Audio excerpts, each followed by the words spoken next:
जय श्री राम भक्तों, स्वागत है हमारे मुकेश मौज चैनल पर। आज हम लेके आए हैं बाली और श्री हनुमान जी का युद्ध।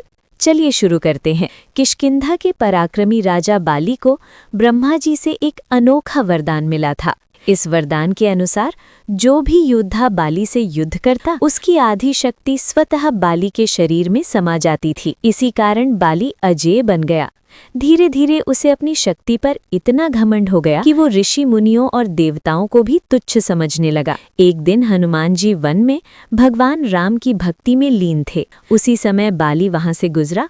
अपने अहंकार में चूर होकर वो जोर जोर से शोर करने लगा और हनुमान जी की साधना में बाधा डालने लगा। हनुमान जी ने उसे शांत रहने को कहा, लेकिन बाली ने उल्टा उन्हें चुनौती दे दी। उसने यहाँ तक कह दिया, जिस राम का तुम नाम जपते हो, मैं उन्हें भी आसानी से हरा सकता हूँ। भगतों, अपने आराध्य का अपमान सुनकर हनुमान जी ने उसकी चुनौती स्वीकार कर ली। अगले दिन जब हनुमान जी युद्ध के लिए तैयार हुए, तब ब्रह्मा जी प्रकट हुए।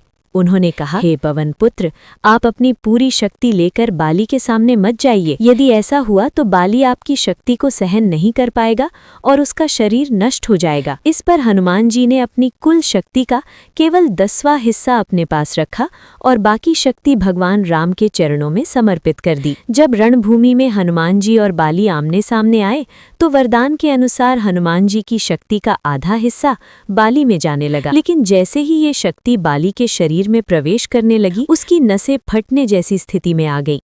उसका शरीर भारी और असहनीय लगने लगा। सांस लेना कठिन हो गया। बाली घबरा गया। उसे लगा कि अब उसका अंत निश्चित है।